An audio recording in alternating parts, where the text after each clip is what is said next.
Vous êtes fatigué? Jésus a une parole pour vous. En ce temps-là, Jésus prit la parole et dit : Père, Seigneur du ciel et de la terre, je proclame ta louange.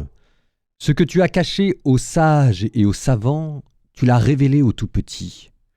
Oui, Père, tu l'as voulu ainsi dans ta bienveillance. Tout m'a été remis par mon Père. Personne ne connaît le Fils sinon le Père, et personne ne connaît le Père sinon le Fils, et celui à qui le Fils veut le révéler. Venez à moi, vous tous qui peinez sous le poids du fardeau, et moi, je vous procurerai le repos. Prenez sur vous mon joug, devenez mes disciples, car je suis doux et humble de cœur, et vous trouverez le repos pour votre âme.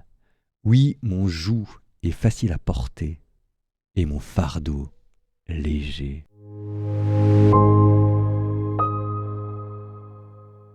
Aujourd'hui, je voudrais en profiter, pour parler un peu du travail.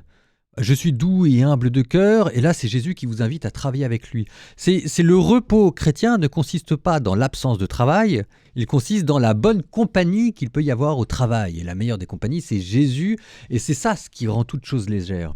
Et Dieu qui nous a créés pour que nous puissions cultiver, il nous a placés comme intendants sur la création, et je trouve qu'on ne parle pas assez du travail, alors que c'est probablement quelque chose qui occupe au moins la moitié, parfois les 2/3 de nos journées.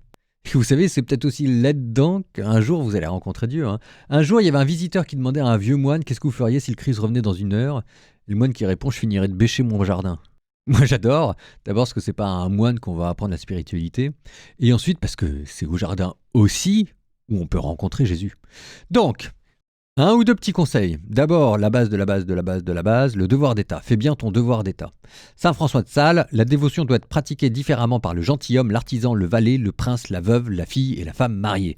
Il y a de la place pour tout le monde, que vous soyez gentilhomme, artisan, ingénieur, informaticien, musicien ou cuisinier, charpentier, électricien, tout ce que vous voulez. Il y a toujours un devoir d'État où Dieu vous attend, qui consiste à bien faire les choses. Et la sainteté commence par là.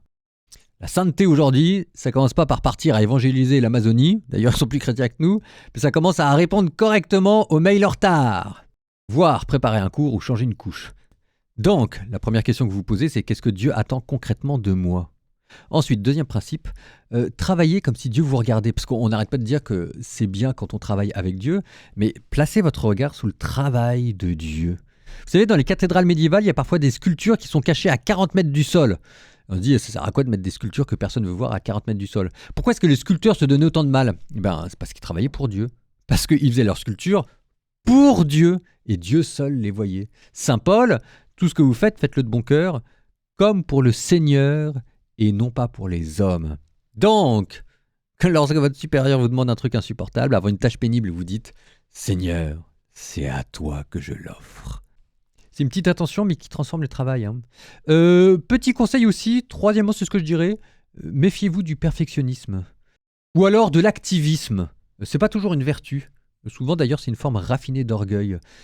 Saint Jean XXIII, qui était pape. Alors excusez-moi, mais quand on est pape, on a des journées qui sont quand même légèrement plus occupées que les nôtres. Saint Jean XXIII se disait à lui-même le soir « Giovanni va dormir, c'est l'église du Christ. C'est pas la tienne. » Alors, c'est plus facile à dire qu'à faire, parce qu'en fait, il faut bien distinguer ce qui dépend de vous et ce qui ne dépend pas de vous. Ce qui dépend de vous, et si jamais vous aviez le temps de le faire, il faut le faire. Si jamais ça ne dépendait pas de vous, ça veut dire que ça dépendait des autres ou de Dieu. Et dans ce cas-là, il faut soit apprendre à faire confiance, soit apprendre la patience. Numéro 4, sanctifie les interruptions. Alors ça, c'est peut-être pour moi. C'est que les interruptions, c'est la croix du travail moderne. Moi, j'aime bien être concentré dans mon boulot. Et c'est toujours au moment où vous êtes bien concentré, au moment où vous êtes le plus productif, surtout dans les métiers où ça demande un peu de créativité ou de concentration. Il y a toujours un collègue qui arrive, le téléphone qui sonne et puis un client qui vous rappelle. C'est jamais au bon moment, c'est jamais au bon endroit. Bon, alors on se rappelle que Jésus lui-même a été constamment interrompu dans les évangiles. La femme hémorroïde, Jaïr, Bartimée, etc., etc., etc. Numéro 5, apprendre à se reposer. Parce qu'il n'est de bonne compagnie qui ne se quitte, il n'est de bon travail qui ne s'achève. On travaille ici il y a 6 jours et le 7e, c'est pour contempler le sabbat. C'est Dieu nous a créé, alors pour le travail, mais pour la finalité du travail, qui est de pouvoir, par le par la contemplation, ressaisir ce que nous avons fait pour l'offrir à Dieu. Donc, avec tout ça, il y a déjà pas mal de petites choses. Ça ira peut-être pas forcément très loin, mais l'aspérité du travail, c'est ça. Et maintenant, vous pouvez peut-être réentendre à nouveau cet évangile où Jésus vous dit « Prenez sur vous mon joug, devenez mes disciples, car je suis doux et humble de cœur. »